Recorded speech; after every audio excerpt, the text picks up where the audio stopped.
Rappel chronologique des faits. Il me paraît essentiel de revenir avec précision sur les faits, pour que chacun puisse comprendre le pourquoi de cette série Naboscopie. Je comprends en effet que les derniers arrivés, ceux qui ont pris le train en marche, ne puissent comprendre la signification et l'utilité de ce travail. Pire encore, pour ceux qui ne connaissent pas Nab, et ils sont nombreux, ils ne peuvent saisir la pertinence de ce texte. Revenir en arrière permettra de restituer les faits dans leur contexte et de mieux comprendre ce qui va suivre. Soyez patients, ça en vaut largement la peine, car cela nous offre par la même occasion l'opportunité de disséquer le paradigme moderne et mettre en exergue sa médiocrité. Je me suis toujours demandé pourquoi, avec tout ce que la France compte comme intello, écrivain, penseur et universitaire, il n'y avait quasiment personne pour dénoncer les mensonges universels des loges maçonniques, révéler la supercherie des contes de faits sionistes ou griller la propagande de guerre anti-islamique. Plusieurs raisons viennent expliquer un tel paradoxe. Certes, comme annoncé plus haut, une majorité des intellectuels français sont francs-maçons. Les universités sont infestées par cette engeance pestilentielle qui ne dénoncera jamais le mensonge qu'elle a elle-même sculpté de ses mains gantées. Par ailleurs, le pouvoir médiatique appartient quasi exclusivement à cette secte sionisée. Il est donc impossible de diffuser une information alternative allant à l'encontre de la doxa ambiante. Ajoutez à cela le confort émollient et la lâcheté des uns et des autres. Plus rien ne filtre, plus rien ne sort de ce corps putréfié de l'intelligentsia hexagonale dont le commandant en chef est un milliardaire, juif athée messianiste, se disant philosophe et répondant au doux nom de Botul-Henri Lévy. Le va-t-en-guerre le plus stupide et le plus entarté de France.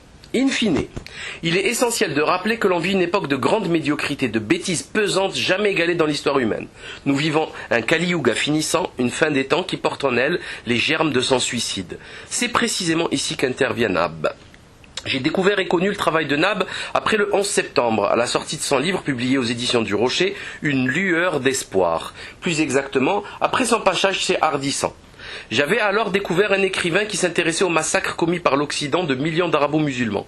Il faut bien que cet hystérique comprenne qu'il m'a absolument rien appris en ce qui concerne la lutte des musulmans contre la barbarie démocrateuse, sévissant à coups de ratissage de B-52 et de tapissage au phosphore blanc.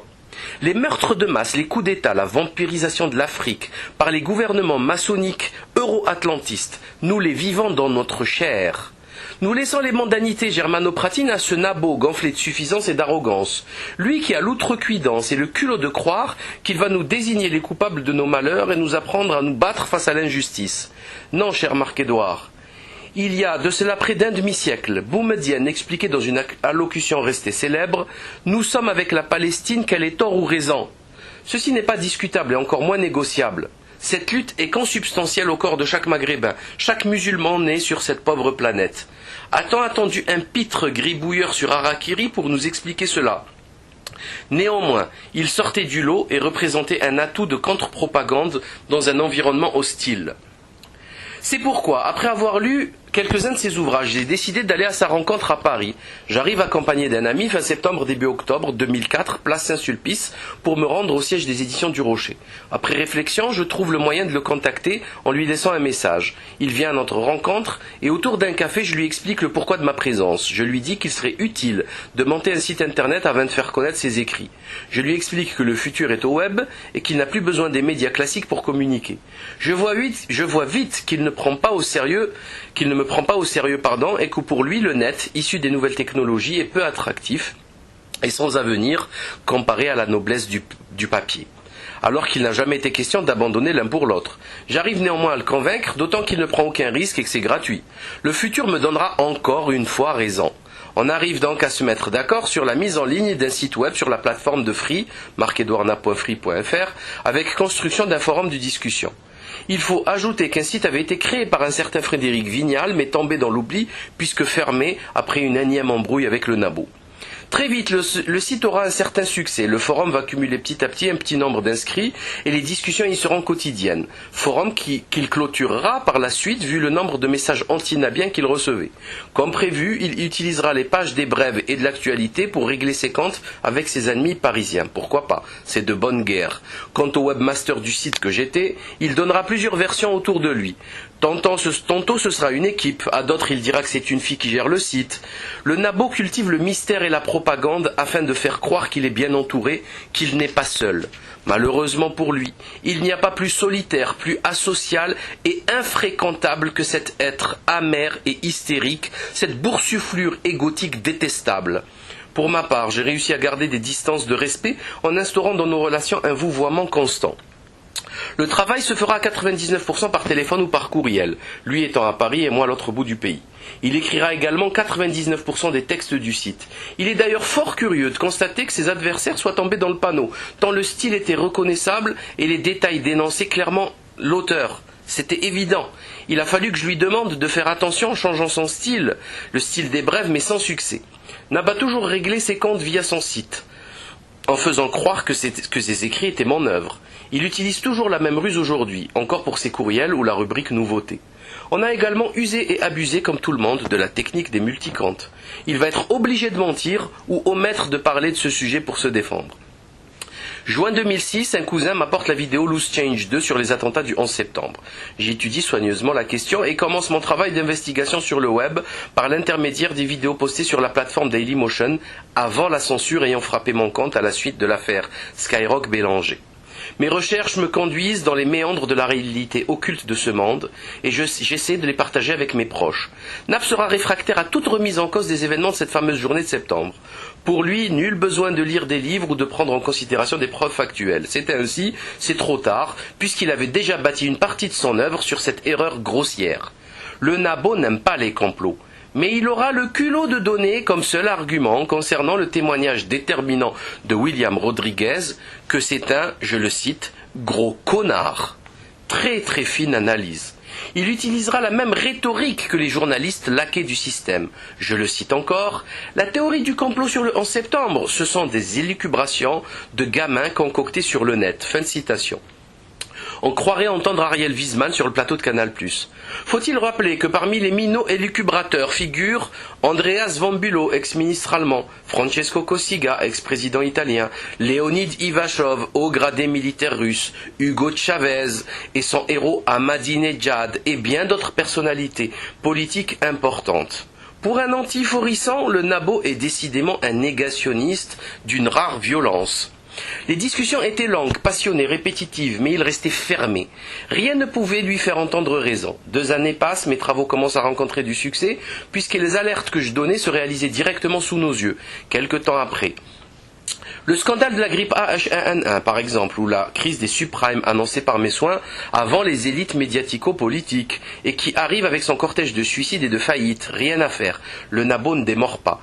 Il n'y comprend rien à la crise. Lui, c'est plutôt et surtout la littérature. Les chiffres et la bourse sont un sujet obscur et glissant pour lui.